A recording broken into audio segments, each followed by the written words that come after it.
నమస్తే, నేను కప్పర్ ప్రసాదరావు. మీరు చూస్తున్నది అమ్మా న్యూస్. ఏది నిజం కార్యక్రమానికి స్వాగతం. ఏది నిజం కార్యక్రమం మనం పత్రికల్లో వస్తున్నటువంటి వార్తలు ఏంటి, వాటి వెనక దాగినటువంటి అసలు నిజాలు వీటిని వెలికించేటువంటి కార్యక్రమం ఏది నిజం. ఏది నిజం కార్యక్రమం ముందుగా మనం ఈరోజు ఆంధ్రజ్యోతి దినపత్రిక చూద్దాం. ఆంధ్రజ్యోతి దినపత్రికలో ఏంటంటే హైదరాబాద్ కి తెలంగాణలో కేంద్ర మంత్రి అమిత్ షా పర్యటన ఉండబోతా ఉంది. ఆ పర్యటనకు సంబంధించి ఆయన ఈ రోజు రాత్రికి హైదరాబాద్ చేసుకుంటారు. రేపు ఆయన పర్యటన హైదరాబాద్ లో, తర్వాత ఖమ్మంలో సభ కూడా ఆయన వెళ్తారు. దీనికి సంబంధించిన వార్త ప్రధానంగా షా వస్తున్నారు. హైదరాబాద్ కేంద్రం చూద్దాం సై, చేద్దాం సై, పంతం నీదా నాదా సై అంటూ మునుగోడు ఉప ఎన్నికలకు ముందు వరకు అధికార బీఆర్ఎస్ కాస్త తగ్గింది. ఇది ప్రధానంగా రాష్ట్రంలో ప్రజానీకం ఆలోచిస్తున్నటువంటి తీరు, పార్టీ పనితీరు కొద్దిగా తగ్గింది. పార్టీ తగినటువంటి భావన సరఫరా వ్యక్తమవుతున్నటువంటి ఈ సమయంలో అమిత్ షా ఇక్కడికి హైదరాబాద్ పర్యటన చేపడతా ఉన్నారు. అందులో భాగంగా బీజేపీ శ్రేణుల్లో ఉత్సాహం ప్రయత్నం, పార్టీ నేతలు కార్యకర్తలు మునుగోడు కొనుగోలు ఉత్సాహాన్ని చేపట్టిన ప్రధాన లక్ష్యం. రాష్ట్ర పార్టీ ముఖ్య నేతలతో రేపు సమావేశం. భద్రాచలం క్షేత్రంలో సీతారాముల దర్శనం, ఖమ్మంలో బహిరంగ సభ, ఎన్టీఆర్ నివాళి. గన్నవరం మీదుగా అహ్మదాబాద్ అమిత్ షా. రాష్ట్రంలో కేంద్ర హోంమంత్రి సుడిగాలి పర్యటన. 125 మందితో బీజేపీ రాష్ట్ర కార్యవర్గం అనేటువంటి ఒక వార్త ప్రధానంగా మనకు కనబడుతుంది. ఏబీఎన్ ఆంధ్రజ్యోతి ఎంపీ వేమూరు రాధాకృష్ణతో రేపు షా భేటీ. ప్రముఖ దర్శకుడు రాయమల్లితో కూడా రేపు షా కలుగుతున్న అనేటువంటి వార్త మనకు ప్రధానంగా కనబడుతుంది. తర్వాత మరొక ఇంపార్టెంట్ ఐటమ్ ఏంటంటే, భారత సంతతికి చెందిన రాజేందర్ సింగ్ ట్రక్ లో వాషింగ్టన్ నుంచి న్యూయార్క్ కు వెళ్తున్న రాహుల్ అని చెప్పి ట్రక్ లో రాహుల్ ప్రయాణం చేసిన అమెరికాలో. దీనికి సంబంధించిన వార్తలో ఒకటి ఫోటో ప్రమాణంగా కనబడుతుంది మనకు. చేరికలతోనే బలం, ముఖాముఖి పోటీకి బలమైన నేతల కోసం కాంగ్రెస్ వ్యూహం. బీఆర్ఎస్ బీజేపీ అసంతృప్త నేతలతో చర్చలు, నేతల ఐక్యత ప్రదర్శన కోసం బస్ యాత్ర. బెంగళూరులో మరోమారు డీకేతో రేవంత్ భేటీ. పొంగులేటి చేరిక ఢిల్లీలోని. రాహుల్ గాంధీ వచ్చాక ఆయన సమక్షంలోనే పొంగులేటితో వాటి రూపాన్ని కూర్చున్న చేరిక. నిలాకరణ ఖమ్మంలో రాహుల్ ప్రియాంక భారీ సభకు యత్నాలనేటువంటి వార్త కూడా మనకు కనబడుతుంది. తర్వాత బీజేపీ కార్పొరేటర్లు టచ్ లో ఉన్నారు. నిన్న కేటీఆర్ కార్పొరేటర్లతో వాళ్ళ కార్పొరేటర్ల మీటింగ్ లో మాట్లాడుతున్నటువంటి మాట, మీరే ఎమ్మెల్యేలు కూడా కావచ్చు, బాగా పనిచేయండి, బీజేపీ కార్పొరేటర్లు కూడా టచ్ లో ఉన్నారని చెప్పేటువంటి మాట ఆయన మాట్లాడినటువంటి కూడా వస్తుంది. బలహీనంగా రుతుపవనం, తీవ్ర తుఫాన్ అంటూ మధ్య భారతానికి నైరుతి జాప్యం. వచ్చే నెల 6 వరకు వర్షాభావమై. ప్రైవేట్ వాతావరణ సంస్థ స్కైమేట్ అంచనా, రుతుపవనాలపై తుఫాను ప్రభావం ఉండబోదని ఐఎండీ ఒకటి. తర్వాత సింగరేణి ఎన్నికలు ఆగస్టులో, ఈ నెల 24 షెడ్యూల్ నోటిఫికేషన్, కేంద్ర కార్మిక శాఖ ప్రకటన. హైకోర్టు ఆదేశాల నేపథ్యంలోనే యూనియన్లతో సింగరేణి భవన్లో భేటీ, రాష్ట్ర ప్రభుత్వం సహకరించినటువంటి వార్తలు మనకు. కేంద్ర ప్రభుత్వ ఉద్యోగులకు యోగా విరామం, ఆఫీసులో కూర్చున్న చోటే కాసేపు వైట్ బ్రేక్, ఒత్తిడి దూరం చేసి చైతన్యం నింపేందుకు వార్త. అట్లే నీట్ చక్రవర్తి, ఏపీ విద్యార్థి వరుణ్ చక్రవర్తికి 2వ ర్యాంక్, తమిళ విద్యార్థికి ఫస్ట్. ఇద్దరికి సమాన మార్కులు 9% ఈడబ్ల్యూఎస్ విభాగంలో ఏపీ విద్యార్థి ఫస్ట్ ర్యాంక్.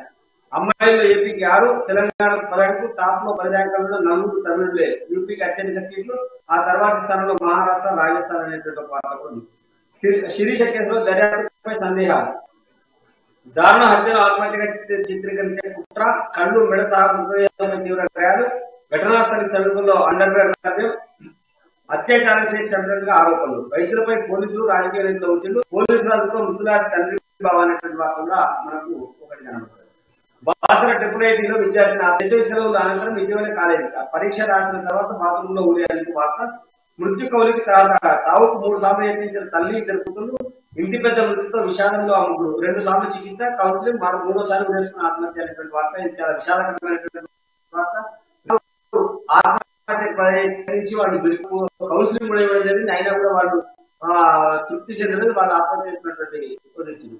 మోదీ సర్కార్ బెదిరించింది. సాగు చట్టాలపై నిరసన వేళ సర్కారును విమర్శించే ఖాతాలు తొలగించాలని, లేకుంటే ఇక్కడ ట్విట్టర్ ను మూసేస్తామని చెప్పి ట్విట్టర్ అధినేత చెప్పినటువంటి ఒక మాటగా మనకు ట్విట్టర్ సహ వ్యవస్థాపకుడు జాక్ డోర్సే చేసినటువంటి ఒక ప్రకటన కూడా మనకు కనబడుతుంది. తర్వాత అన్నదాతలకు సంఖ్యలు, ఇది మంత్రి కాన్వాయిని అడ్డుకున్నారని చెప్పి 4 వేల కేసులు. బేడీలతో భువనగిరి కోర్టుకు తీసుకొచ్చిన పోలీసులు. కట్టతడి పెట్టిన రైతులు, రైతుల బంధువులు, స్థానికులు. కేసీఆర్ నేతృత్వం నిరసన కోమటిరెడ్డి. అన్నం పెట్టే రైతులకు సంఖ్యలు అవియే. దొంగలు రౌడీల మధ్యగా బేడీలు వేస్తారు. ప్రభుత్వంపై బీజేపీ రాష్ట్ర అధ్యక్షుడు బండి సంజయ్ యాదవ్. ఆ 4 రైతులు డీసీపీ రాజేష్ చంద్ర. తర్వాత ఇంధన సర్దుపోటు అని చెప్పి ఒక వార్త జూలై నుంచి వర్తించనున్న డిస్కమ్ అంటే మళ్ళీ విద్యుత్ ఛార్జీలు పెరిగే అవకాశాలు, విద్యుత్ వినియోగదారులపై 3 నెలల పాటు 100 కోట్ల చొప్పున భారం, ప్రస్తుతానికి యూనిట్ 30 పైసల చొప్పున, తర్వాత యూనిట్ 1కి పైగా అక్టోబర్ లో డిస్కమ్ పిటిషన్ అనుమతిస్తే ఈ నెలలో 800 కోట్ల పట్టణానికి కూడా ఒక వార్త మనకు ఆంధ్రజ్యోతి పత్రికలో కనిపిస్తుంది. ఇక మనం ఒకసారి ఈనాడు పత్రికను చూద్దాం.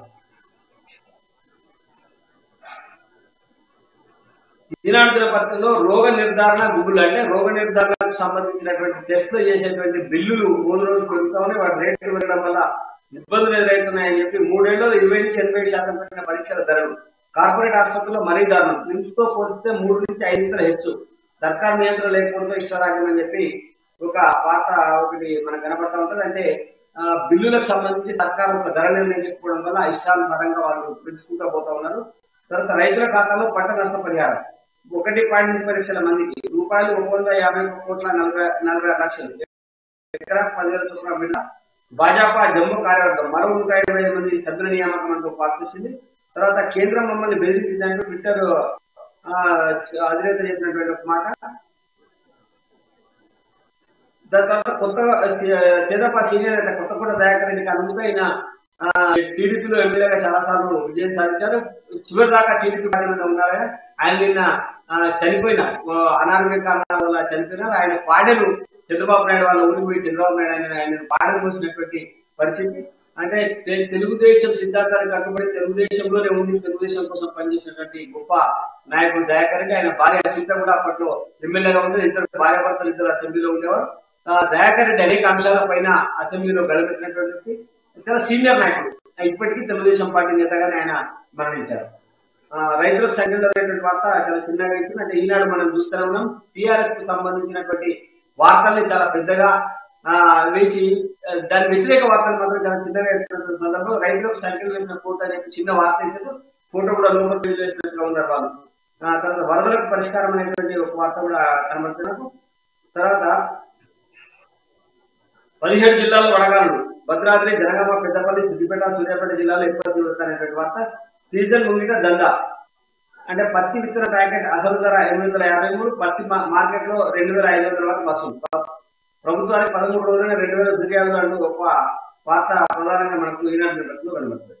ఇక మనం సాక్షి దినపత్రికను చూద్దాం. సాక్షి దినపత్రికలో హుషారు కోసం అదే షా వస్తున్నాడు హుషారు నింపడం కోసం అనేటువంటి ఒక వార్త ప్రధానంగా హుషారు కోసం అని కనబడ్డది. వచ్చే నెలలో సిడబ్ల్యూసీ కొత్త టీం, ఎంపీ అవినాష్ జైలుపాలెం మీ లక్ష్యం అంటూ అంటే ఢిల్లీ నుంచి వచ్చినటువంటి వార్త. సిడబ్ల్యూసీ కొత్త టీం వేస్తామని చెప్పి ఖర్గే చెప్పినట్టుగా ఒక వార్త వచ్చింది. తర్వాత రైతుల చేతులకు సంఖ్యలు అని చెప్పి రైతుల చేతులకు సంఖ్యలు వేసినటువంటి ఫోటో. గోరుపేట పోలీసుల తీరుపై తీవ్ర విమర్శలు, రాజకీయ నేతలు, రైతు ప్రజా సంఘాల ప్రతినిధుల ఖండన. పరీక్ష మధ్యలో వెళ్ళి ఊరేసుకుని బాసర ట్రిపుల్ విద్యార్థిని ఆత్మహత్యకు సంబంధించిన వార్త ప్రధానంగా కనబడితే హాస్టల్ పై నుంచి దుర్గేసిన విద్యార్థి బాచుపల్లి ప్రైవేట్ ఇంజనీరింగ్ కళాశాలలో ఘటన. ఆత్మహత్య ఇంకేమైనా జరిగింది ఆమె కోణంలో దర్యాప్తు. ఇళ్లలో చదివిన కాలేజీలో చేరిన కామారెడ్డి బాలిక వంశిక ఫోన్ చాటింగ్ చేసి ఊరేసుకున్న ఆత్మహత్యకు పాల్గొన్న 2 స్నేహితులు. లోన్ యాప్ల వేదిక ప్రేమ కారణాలు ఆలోచించినట్టు పోలీసులు. ఏమైనా ఆత్మహత్యల సంఖ్య రోజు పెరుగుతా ఉంది. దీనిపైన కూడా ఆలోచించాల్సిన అవసరం ఉన్నది. 2వ స్థానం కోసమే వారి పోటీ. కాంగ్రెస్ బీజేపీ పరిస్థితి ఉంది. అధికారంలో వచ్చేది మేమే. కేసీఆర్ నాయకులతో క్రమశిక్షణతో కలిసికట్టుగా పనిచేస్తున్నామని చెప్పి సాక్షిలో ప్రత్యేక ఇంటర్వ్యూలో హరీష్ రావు పేర్కొన్నటువంటి అంశాలు ఆయన చెప్పినటువంటివి కూడా ప్రధానంగా కనబడ్డాయి. నీట్ లో మనోళ్ళు టాప్ లేపారు అంటూ ఒక వార్త. తర్వాత రాష్ట్ర బీజేపీ సంస్థాగత విస్తరణ 125 మంది కార్యవర్గ సభ్యుల నియామకం అనేటువంటి ఒక వార్త కూడా ప్రధానంగా సాక్షి దినపత్రికలో కనబడుతుంది. ఇంకా ఒకసారి వెలుగు దినపత్రిక రైతులకు వేడి, బోర్డుకు సంఖ్యలోకి తీసుకున్న పోలీసులు అనేటువంటి వార్త ప్రధానంగా కనబడుతుంది. రేపు రాష్ట్రంలో బీజేపీ నేతలు అమిత్ షా కీలక పెట్టి వచ్చే ఎన్నికలపై దిశానిర్దేశం చేయాలన్న కేంద్ర మంత్రి. బీఆర్ఎస్ ఎదుర్కొనేందుకు అనుసరించాల్సిన వ్యూహాలపై సూచనలు అనేటువంటి వార్త. మద్యానికి బానిస హక్కుల పాలు యువకుడి ఆత్మహత్య అనేటువంటి వార్త. బెల్ట్ షాప్ల వ్యతిరేకంగా కదిలిన గ్రామస్తులు, మృతదేహంతో ఆందోళన, మద్యం బాటిల ధ్వంసం, గ్రామంలో విక్రమకాలపై నిషేధం విధించిన తీర్మానం, కాదని ఎవరైనా అమిత 5 లక్షల జరిమానా విధించాలనే నిర్ణయం. కామారెడ్డి జిల్లా బిట్టూరు మండలంలోని రామేశ్వరంలో ఘటన అంటూ ఒక ప్రధానమైనటువంటి వార్త మనకు వెలుగుతున్న ప్రతిలో కనబడుతుంది. తర్వాత రేపు అమిత్ షా కీలక భేటీ, రాష్ట్ర నేతలతో కీలక భేటీ చేయాలన్నటువంటి వార్త. మాజీ ఎమ్మెల్యే కొత్తకోట కనుమూత, కొన్నాళ్ళు అనారోగ్యంతో బాధపడుతున్న దయాకర్ రెడ్డి. వార్తకు కాళేశ్వరం చిక్కులు అనేటువంటి వార్తలు మనకు కనబడుతుంది. పత్తి విత్తనాలు బ్లాక్ అనేటువంటి వార్త ప్రధానంగా, అంటే ఇందాక మనం చూసిన వినాల్లో గురించి వార్త పత్తి విత్తనాలు అధిక ధరలకు అమ్ముతున్నటువంటి విషయం ఇందా కనబడుతుంది. మనం ఇక అన్నిటికంటే ముఖ్యమైనది నమస్తే తెలంగాణ అధికార పార్టీ పత్రిక. ఇది ఆ ప్రభుత్వానికి కొమ్ము కాస్తూ రాష్ట్ర తప్ప వేరే వార్తలు కనబడవు. అయినా మనం ఒకసారి చూద్దాం. భారత బీఆర్ఎస్ విజన్ భారత వికాసంతో మహారాష్ట్ర అజయ్ శక్తిగా కేసీఆర్ అని ఒక వార్త కనబడుతుంది. బీఆర్ఎస్ మహాలక్ష్యం 3.5 లక్షలు, అంటే అక్కడ విపరీతమైనటువంటి సభ్యత్వం జరిగింది. మొత్తంగా అందరూ బీఆర్ఎస్ చేస్తున్నటువంటి ఒక వార్త. పేదల కార్పొరేట్ నిమ్స్ అంటూ 4000 పడకలతో దేశంలో అత్యంత అవగాహనగా పునర్నిర్మాణం అనే వార్త ఒకటి కనబడుతుంది. ట్విట్టర్ ఖబర్దార్, చెప్పినట్టు వినకుండా మూసేస్తాం, ఉద్యోగుల ఇళ్లలో సోదాలు చేయిస్తాం, వరుసగా బెదిరించిన మోదీ సర్కార్ అని నేరుగా బెదిరించిన మోదీ సర్కార్ అనే ఒక వార్త. 5 రంగాల్లో దేశం అధోగతి, 9 ఏళ్లలో కానరాని సమ్మిళిత ఆర్థికాభివృద్ధి, జీడీపీ వృద్ధి, తలసరి ఆదాయంలో నేల చూపు, ఎగుమతులు, ఉపాధి, తయారీ రంగం దిగుబడి అనే వార్త. మరి వీళ్ళకి సోర్స్ ఎక్కడ తెలియదు కానీ వీళ్ళు అన్ని రంగాలలో మనం 10వ స్థానంలో చాలా, అంటే గతంలో కంటే చాలా వృద్ధి సాధించినటువంటి వార్తలు ఎక్కువ కనబడతాయి. కానీ ఇందులో మాత్రం వ్యతిరేకంగానే ఎప్పుడు వార్త రాస్తా ఉంటుంది. తర్వాత సచివాలయంలో ఈడీ సోదాలు, తమిళనాడు మంత్రిపై కేంద్రం దృష్టిగా ప్రభుత్వ ప్రధానికానికి అనుమతి లేకుండానే సెక్రటరీ తనిఖీలు, సమాఖ్య వ్యవస్థ మచ్చ అంటూ స్టాలిన్ చేసినట్టు ఒక ప్రకటన. మహిళల కోసం సైబర్ క్రైమ్ హెల్ప్ లైన్ అంటూ కూడా ఒక వార్త మన నమస్తే తెలంగాణ అందిస్తుంది. ఇది ఈ రోజు పత్రికలో వచ్చినటువంటి ప్రధాన అంశాలు. ఈ రోజు 8 కరెక్ట్లో మనం చర్చిస్తున్నాం. రైతులకు సంఖ్యలు వేసినటువంటి ప్రభుత్వం, రైతులకు అంటే నా అన్ని రకాల సహకారాలు చేస్తాము, రైతే రాదు అని చెప్తున్నటువంటి ప్రభుత్వం రైతులకు సంఖ్యలు వేసి కోర్టుకు తీసుకొచ్చినటువంటి ఒక అమానుష సంఘటన నిన్న భువనగిరిలో జరిగింది. మామూలుగా ఏంటంటే రైతులు నిరసన చెప్తా ఉంటారు, వాళ్ళ ముంపు గ్రామాలకు సంబంధించిన అంశాలను, రైతులకు గిట్టుబాటు దొరుకుతలేవు, లేకపోతే ఇతర సమస్యల వలన, ధరణి సమస్యలు, విత్తనాలు దొరుకుతలేవని, పురుగు మందులు దొరుకుతలేవని, ఇలా రకరకాలుగా ఒడ్లు అమ్ముడు పోతలేవని, అమ్మిన దాంట్లో కాంటాలో తరుగు పెడుతున్నారని, కొన్నటువంటి వాటికి డబ్బులు పెట్టి రకరకాల సమస్యలతో రైతులు పోరాటం చేయడం సహజమే.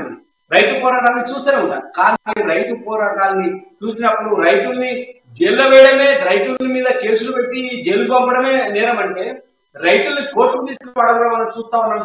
చేతులకు సంఖ్యలు వేసి కోర్టుకు తీసుకొస్తున్నటువంటి ఒక దుష్ట పరిస్థితి ఇలా మనకు కనబడతా ఉంది. అంటే ఏది రైతు చేసినటువంటి నేరం ఏంటి? న్యాయం అడగడమే రైతు చేసినటువంటి నేరమా? ప్రభుత్వం ఇప్పుడే కాదు, ఇది కొత్త కాదు. గతంలో ఖమ్మం జిల్లాలో కూడా మిర్చికి గిట్టుబాటు ధర కోసం రైతులు ఉద్యమం చేస్తే ఖమ్మంలో కూడా రైతు చేతులకు బేడీలేసి తిప్పినటువంటి పరిస్థితి ఈ తెలంగాణ ప్రభుత్వంలో ఉంది, బీఆర్ఎస్ ప్రభుత్వంలో ఉంది. ముఖ్యంగా తెలంగాణ వచ్చిన తర్వాత రైతుకు మేలు జరుగుతుంది, రైతే రాజు, రైతుకు అనేక రకాల సౌకర్యాలు ఉనగూడతాయని చెప్పి భావించింది. ఉమ్మడి రాష్ట్రంలో ఉన్నప్పుడు రైతాంగం ప్రభుత్వాలు వేధించాయి, కరెంట్ అడిగితే కూడా వేధించాయి, కరెంట్ అడిగితే కాల్చినటువంటి దుష్ట సంఘటన అప్పుడు జరిగింది. అట్లనే పేదలకు ఇళ్ల కోసం ధర్నా చేస్తే గుర్రాలతో తొక్కించినటువంటి సంఘటనలు గతంలో జరిగాయి. కాబట్టి అట్లాంటి సంఘటనలు ఉమ్మడి రాష్ట్రంలో ఉన్నాయి. కాబట్టి ఉమ్మడి రాష్ట్రం ముందు తెలంగాణ కావాలని చెప్పి కొట్లాడి తెలంగాణ సాధించినటువంటి పరిస్థితులలో ఇవాళ తెలంగాణలో కూడా ఇలాంటి అవమాననీయ సంఘటనలు జరుగుతా ఉన్నాయి, అమానవీయ సంఘటనలు జరుగుతా ఉన్నాయి.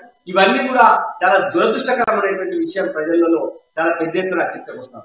ఎందుకు ఈ రైతులకు సంఖ్యలు వేసింది మనం ఒకసారి గమనిస్తే, వీళ్ళు ఒక ముంపు గ్రామాలకు సంబంధించినటువంటి విషయంలో తమకు అన్యాయం జరుగుతూ ఉన్నది, ఇక్కడ సరైనటువంటి ధర ఇవ్వట్లేదు, మమ్మల్ని ఇబ్బందులు గుర్తిస్తున్నారని రైతాంగం ఒక నిరసన తెలిపింది. ఆ నిరసన తెలపడంలో భాగంగా వీళ్ళని ప్రభుత్వము అరెస్ట్ చేసింది. అరెస్ట్ చేసినటువంటి సందర్భంలో కోర్టుకు తీసుకుపోయింది. కోర్టులో నుంచి మళ్ళీ మన జైలుకి తీసుకుపోయింది. జైలు నుంచి మళ్ళీ కోర్టుకు తీసుకొచ్చే సందర్భంలో రైతుల చేతులకు సంఖ్యలు వేసినటువంటి పరిస్థితి అనాకరణ. ఏంటి ఇంత దారుణం? కష్టపడి కొట్లాడి సాధించుకున్నటువంటి తెలంగాణలో మనం ఈ రకమైనటువంటి దౌర్జన్యాన్ని గతంలో ఎన్నడూ చూడలేదు, భవిష్యత్తులో చూడబోతున్నాం. ఈ రాష్ట్ర ప్రభుత్వం రైతాంగానికి వ్యతిరేకంగా, రైతులకు వ్యతిరేకంగా పనిచేస్తుందనడానికి ఒక్కటే ఉదాహరణగా స్పష్టంగా చెప్తుంది. ఒకసారి రాష్ట్రంలో రైతాంగం పరిస్థితి మనం చూస్తే, ప్రభుత్వం ఏంటిది, కాళేశ్వరం ప్రాంతాన్ని నీళ్లు ఇచ్చి 1 కోటి ఎకరాలలో వరి సాగు చేస్తా ఉన్నాం చెప్తాము. సరే, 1 కోటి ఎకరాలలో వరి సాగు అయితా ఉందనుకున్నాం. ప్రభుత్వం చెప్పినట్టుగానే కాళేశ్వరం నీళ్ళు ఇచ్చింది అనుకున్నాం. బాగా విపరీతమైనటువంటి వరి దిగుబడి పెరిగిందని అనుకున్నాం. సరే, ఇందులో ఆ ప్రభుత్వం చెప్పిందంటే మనం ఆలోచన చేద్దాం. పెరిగితే మరి పెరిగినటువంటి వరి ధాన్యాన్ని కొనేటువంటి వ్యవస్థ కూడా ప్రభుత్వం ఏర్పాటు చేయాలి కదా. మరి నువ్వు నీళ్ళు ఇచ్చినావు, పంట పండించినావు, ఎక్కడ అమ్ముకోవాలి రైతు? ఆ రైతుకు గిట్టుబాటు ధర కావాలి కదా. ఏమన్నా ఆ వడ్లని మీద పోసుకొని ఏమన్నా రైతు ఆ వడ్లనే తింటాడా? ఆ వడ్లు అమ్ముకునేటువంటి వ్యవస్థ కూడా ఉండాలి కదా. మరి వడ్లు అమ్ముకునేటువంటి వ్యవస్థ లేనప్పుడు నువ్వు ఇచ్చినటువంటి నీళ్ళు ఎందుకు, నీ పొలం ఎందుకు, దున్నడం ఎందుకు, ఇంత పంట సాగు చేయడం ఎందుకు? సాగు చేసి నష్టపోయేటందుకు కాదు కదా రైతు.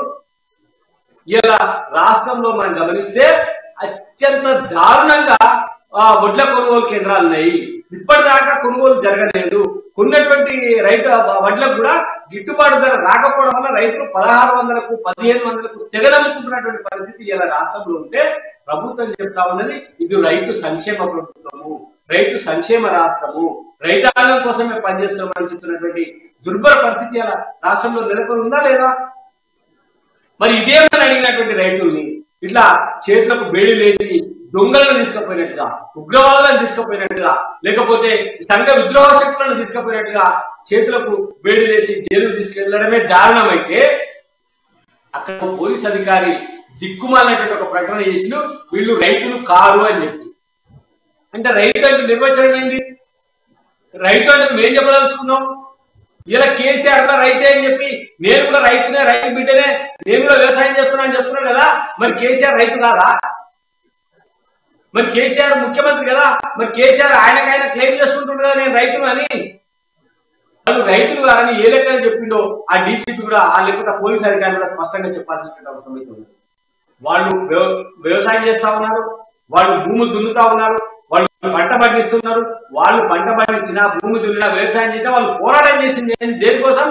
ముంపు భూముల కోసము, లేకపోతే గిట్టుబాటు ధరల కోసము, రైతాంగం యొక్క సశక్తి కోసం కదా వాళ్ళు పోరాటం చేసింది. మరి ఆ పోరాటం చేసినటువంటి నాయకుడిని రైతులు కాదు నిర్ణయిస్తా ఉన్నారు. ఏమైనా దొమ్మి కేసులలో, మర్డర్ కేసులలో, లేకపోతే దొంగ కేసులలో అరెస్ట్ అయినారా వాళ్ళు? ఏమన్నా చూద్దాం ఒకసారి వాళ్ళు ఏ కేసులో అరెస్ట్ అయినారు, ఎందుకు జైలు పోయినారు అనేటువంటి విషయాలు కూడా ఇక్కడ స్పష్టంగా పత్రికల్లో వచ్చినాయి కదా. మన పత్రికలలో మనకు ప్రధానంగా కనబడుతున్నటువంటి అంశం ఏంటంటే ఇందులో వాళ్ళు ఏ కేసులో అరెస్ట్ అయినారు, ఏ కేసులో అరెస్ట్ అయ్యి జైలు పోయినారు అనేటువంటి విషయాన్ని మనం చూద్దాం. ఇక్కడ స్పష్టంగా రైతులకు బేడీలు సంఖ్యలతో తీసుకొచ్చినటువంటి యాదాద్రి జిల్లా మీదుగా వెళ్తున్న రీజనల్ రింగ్ రోడ్డు కారణంగా తుర్కపల్లి, యాదగిరిగుట్ట, బోరుగిరి మున్సిపాలిటీ, వరగండ, చౌటుప్పల్ మండలాల్లో 1853 ఎకరాలు రైతులు కోల్పోతా ఉన్నారు. వీరిలో యాదాద్రి, భువనగిరి మండలం, రాయగిరి రైతులు ఇప్పటికీ నేషనల్ హైవే కోసం, ఎల్టీ లైన్ల కోసం, బుస్సాపురం రిజర్వాయర్ కోసం 3 సార్లు 145 ఎకరాలు 145 ఎకరాల భూములను త్యాగం చేశారు. మళ్ళీ ఇప్పుడు RRR కోసం 266 ఎకరాలు కోల్పోతూ ఉన్నారు. లోకల్ ఎమ్మెల్యే చెందిన భూములను కాపాడడానికే RRR అలైన్మెంట్ మార్చాలని, పాత అలైన్మెంట్ ప్రకారం భూములు సేకరించాలంటూ రైతులు ఆందోళన నిర్వహిస్తున్నారు. గత 30న భువనగిరిలో యాదాద్రి కలెక్టరేట్ మంత్రి జగదీశ్వర్ రెడ్డి వస్తున్నారని తెలుసుకుని ఆయన కలిసేందుకు అనుమతి అడిగారు.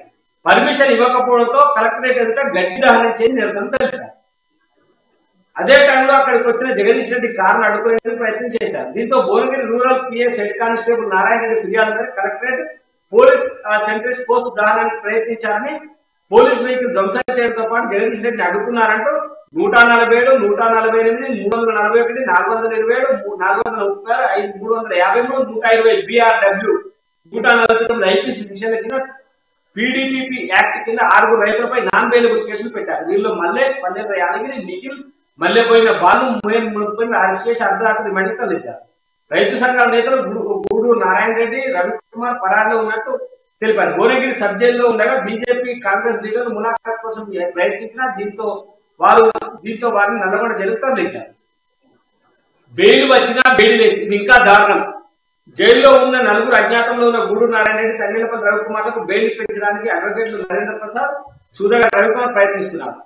నల్లగొండ జైల్లో ఉన్న 14 రోజుల తర్వాత బెయిల్ వచ్చింది. గూడూరు నారాయణ రెడ్డి, రవికుమార్ భువనగిరి జిల్లా సెషన్స్ కోర్టుకు ముందస్తు బెయిల్ మంజూరు చేసింది. దీంతో నల్లగొండ జైల్లో ఉన్న రైతు ప్రతినిధులు మంగళవారం మధ్యాహ్నం 12 గంటల్లో భువనగిరి జిల్లా కోర్టు పోలీసులు తీసుకొచ్చారు. పోలీస్ వెహికల్ నుంచి 4గురిని బేడీలతో కోర్టులోకి పిలుచుకు వెళ్లారు. బేడీలతో నుంచి జడ్జి ప్రవేశారు. బెయిల్ ఆర్డర్ కాపీ తీసుకున్న తర్వాత కూడా పోలీసులు రైతులకు మళ్లీ బెయిల్ వచ్చి నల్లగొండ జైలుకు తరలించారు. మంగళవారం సాయంత్రం 5 గంటల తర్వాత వాటిని విడుదల చేశారు. ఇది జరిగింది. ఇంకో 6 ఏళ్ల కింద ఖమ్మం జిల్లా రైతులకు 2015లో బెయిల్ వేసి కోర్టుకు తీసుకొచ్చారు. 2017 ఏప్రిల్ 7న ఖమ్మం మార్కెట్ పెద్ద ఎత్తున మిర్చి వచ్చింది. వ్యాపారులు దళాలను కలిసి రేటు తగ్గించడంతో ఆగ్రహానికి పోయిన కొంత రైతులు ఆందోళన దిగారు. అంటే అర్థమైతే ఉందా? ఏడాది కింద గౌరవెల్లి రైతులు ప్రాజెక్టు కింద భూములు కోల్పోయిన జూన్ 14 హుస్నాబాద్ లోని ఎమ్మెల్యే క్యాంప్ ఆఫీస్ పెండింగ్ పరిహారాల కోసం ధర్నా నిర్వహించారు. ఇందులో కూడా రైతులకు సంఖ్యలు వేసి జైలు తీసుకెళ్ళినటువంటి అంటే ఏది ఈ రాష్ట్రంలో ఏం జరుగుతా ఉంది అనేది మనం స్పష్టంగా అర్థం చేసుకుంటే ఇది రైతు ప్రభుత్వం కాదు, ఇది రాక్షస ప్రభుత్వం అనేది స్పష్టంగా మనకు అర్థమవుతా ఉంది.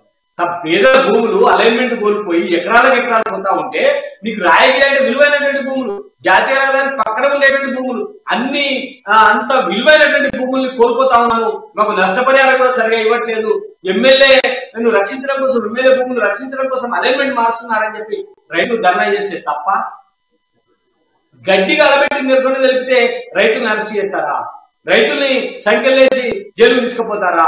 ఇది దారుణమైనటువంటి పరిస్థితి కాదా? ఇది రాష్ట్రంలో నడుస్తున్నది నిజంగా రైతు రాజ్యము. అబ్కి బార్ కిసాన్ సర్కార్ అంటే కదా ఈ ప్రభుత్వం. మరి ఇదేనా కిసాన్ సర్కార్?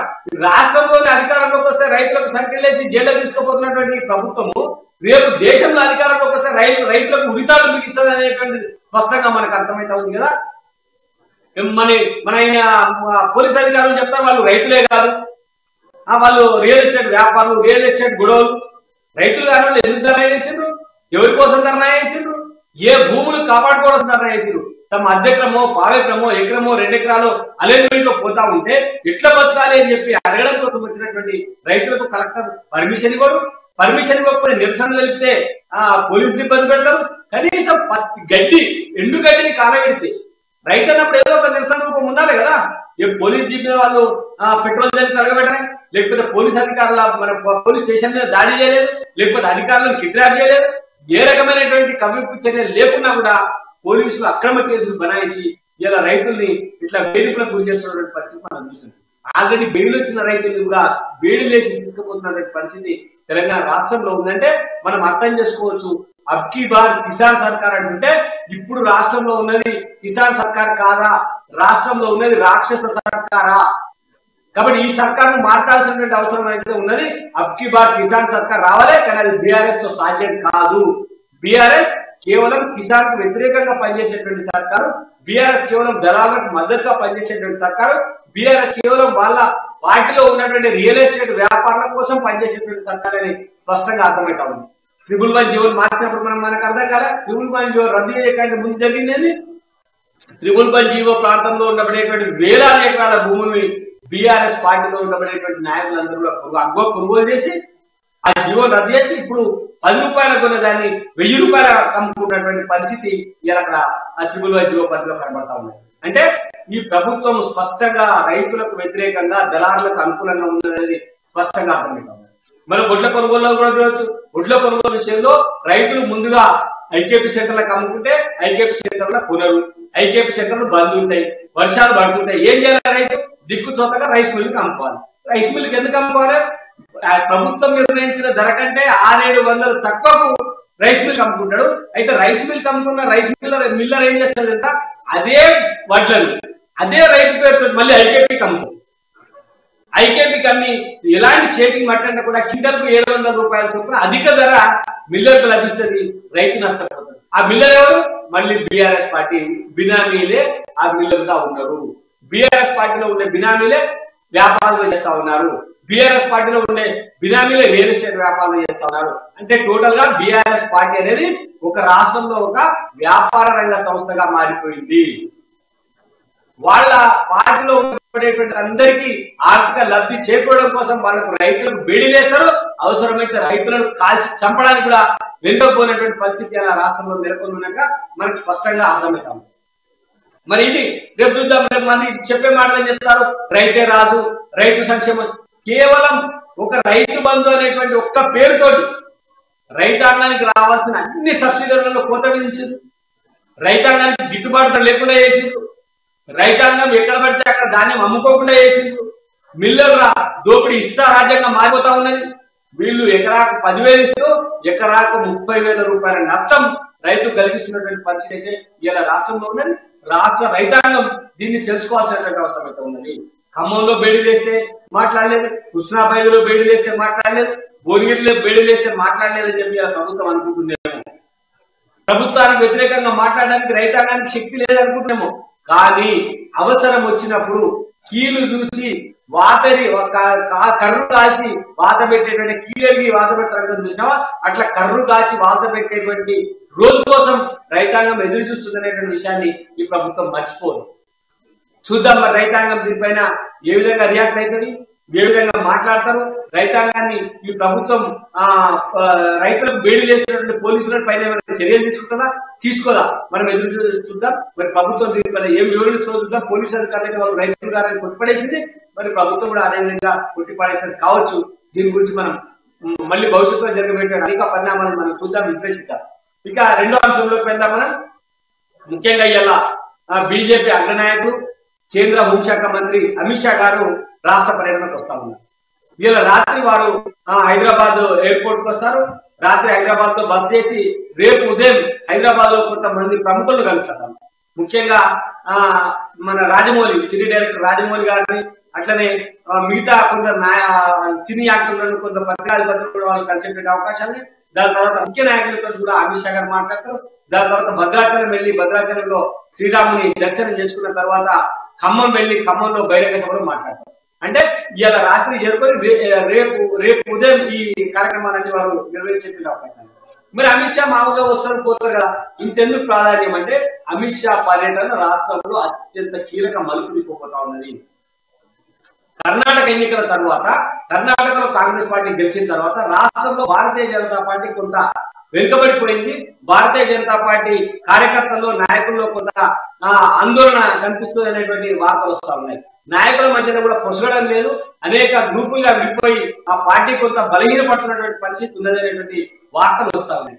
సరే, ఈ వార్తలన్నింటి నేపథ్యంలో ఇవాళ అమిత్ షా గారి పర్యటన రాష్ట్రంలో జరగబోతా ఉన్నది. ఈ పర్యటనలో అమిత్ షా గారు అనేకమైనటువంటి సూచనలు, సలహాలు రాష్ట్ర నాయకత్వానికి ఇవ్వబోతా ఉన్నారు.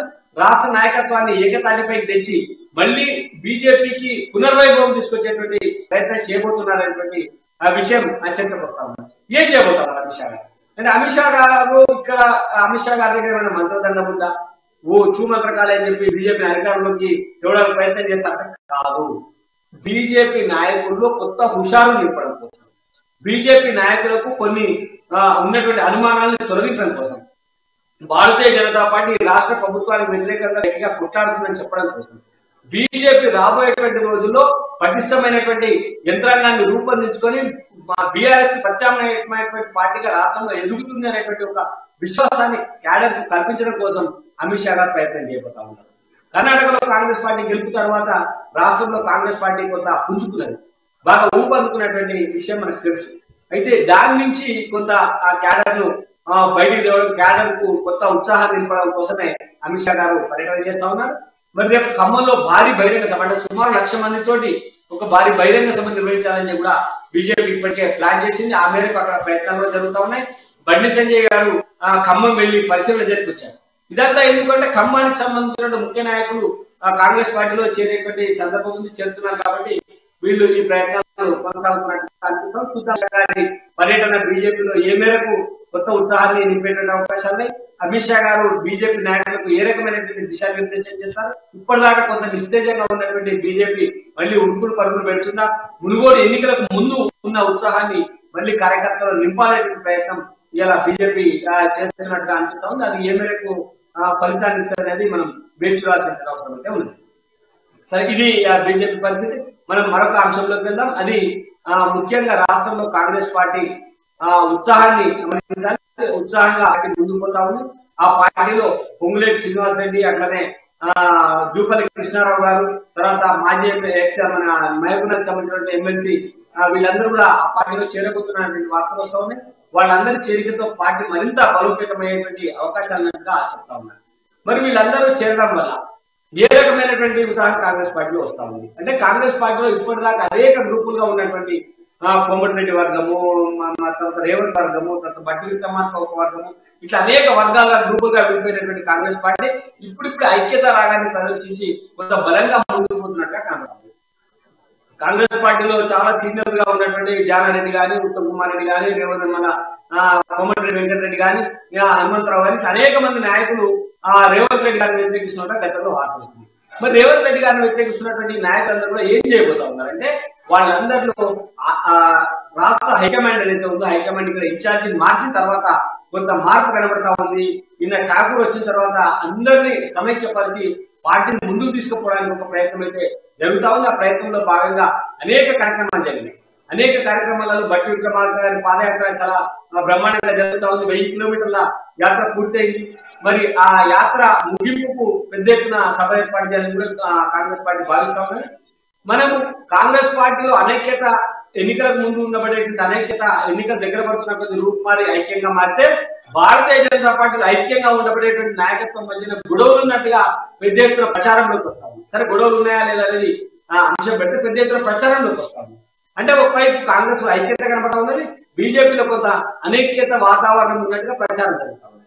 సరే ఏమైనా కాంగ్రెస్ పార్టీలోనే జూపల్లి కృష్ణారావు తర్వాత ఖమ్మం శ్రీనివాస్ రెడ్డి వీళ్ళు చేరుతున్నారు అనేటువంటి వార్తలు కొంత క్యాడర్ ఉదాహరణ ఇచ్చినట్టుగా చెప్పుకోవచ్చు. ఎందుకంటే మన ఖమ్మంలో మొన్నటి ఎన్నికలలో 7 అసెంబ్లీ స్థానాలలో కాంగ్రెస్ పార్టీ గెలిచింది.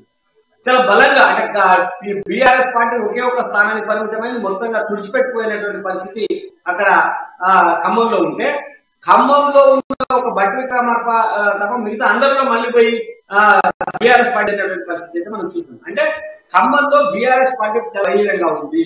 ఆ పార్టీని ఒక గట్టి దెబ్బ కొట్టడం కోసం కాంగ్రెస్ పార్టీ పెద్ద ప్రయత్నం చేస్తాం. అందులో రెడ్డి గారి చేతిగా మరింత బలాన్ని ఇచ్చేటువంటి అవకాశాన్ని రాజకీయ విశ్లేషకులు చెప్తున్నారు అన్నమాట. మరి ఇలాంటి సందర్భంలో ఖమ్మాన్ని బీజేపీ ఎందుకు ఎంచుకుంది? మరి పొంగులేటి శ్రీనివాసరెడ్డి కాంగ్రెస్ లో పోతున్నారు, తర్వాత అక్కడ శ్రీనివాసరెడ్డి వర్గమంతా పార్టీలో పోతున్నారు. కాంగ్రెస్ పార్టీ ఆల్రెడీ బలంగా ఉంది, అక్కడ మరింత బలం కోసం అక్కడ ప్రయత్నం చేస్తాం. మరి అక్కడ బీజేపీ విషయానికి వచ్చేసరికి ఖమ్మంలో చాలా బలహీనంగా ఉన్నటువంటి భారతీయ జనతా పార్టీ ఇప్పటిదాకా ఎన్నికలలో ఎక్కడ కూడా బోని కూడా చేపట్టినటువంటి భారతీయ జనతా పార్టీ, నాకు తెలిసి ఖమ్మం టౌన్ లో ఒక కౌన్సిలర్ ఉన్నట్టున్నా అంటే తప్ప పార్టీ పెద్దగా విస్తరణ జరిగినటువంటి సందర్భం లేదు. కొత్తగా చేరికలు కూడా ఖమ్మంలో పెద్దగా పార్టీ నుంచి జరిగినటువంటి సందర్భం లేదు. అయినా అలాంటి చోటే భారతీయ జనతా పార్టీ భారీ బహిరంగ సభను ఎందుకు రూపొందించింది, ఎందుకు అమిత్ షా గారిని ఖమ్మం తీసుకుపోతుంది అనేటువంటి మాట కూడా మనం ఆలోచించాల్సిన అవసరం. ఎందుకంటే ఖమ్మంలో పార్టీ లేదు లేదు లేదు అని జరుగుతున్నటువంటి ప్రచారాన్ని ఒక్కసారి పక్కన పెట్టి ఖమ్మంలో తమ బలమేందో చూపిస్తే, రాష్ట్రంలో ఎక్కడైతే మరి బలహీనంగా ఉన్నామో భారతీయ జనతా పార్టీకి చోటు లేదు అని చెప్తున్నటువంటి ప్రాంతంలో తమ బలమేందో చూపించగలిగితే భారతీయ జనతా పార్టీని రాష్ట్ర వ్యాప్తంగా విస్తరించడం చాలా సులువవుతుంది అనేటువంటి ఒక ఆలోచన పార్టీ నాయకత్వానికి ఉన్నట్టు మనకు స్పష్టంగా అర్థం కావాలి. అందుకనే ఖమ్మంలో అంత ఇరు వర్గాలు అటు బీఆర్ఎస్ ఇటు కాంగ్రెస్ బలంగా ఢీకొంటున్నటువంటి పరిస్థితులలో కూడా ఖమ్మంలో బలనింపన కోసం బండి సంజయ్ గారు తీసుకున్నటువంటి ఒక సాహసోపేత నిర్ణయం అని చెప్పొచ్చు. అక్కడ మరి ఖమ్మంలో గ్రామం నుంచి ప్రతి గ్రామం నుంచి కూడా కార్యకర్తల్ని తరలించేటువంటి ఏర్పాట్లు పెద్ద ఎత్తున సాగుతా ఉన్నాయి. భారతీయ జనతా పార్టీ బలాన్ని ఖమ్మం నుంచే నిరూపించడం కోసం సాగుతున్నటువంటి ఈ ప్రయత్నం అయితే చాలా ఆహ్వానించదగ్గది. ఎందుకంటే ఏం లేదు, భారతీయ జనతా పార్టీ ఎక్కడ ఉంది అసలు అక్కడంతా ఖమ్మంలో అంతా కమ్యూనిస్టు కాంగ్రెస్ అని చెప్పుకుంటున్నటువంటి తరుణంలో బీజేపీ ఖమ్మంలో కూడా ఉన్నది.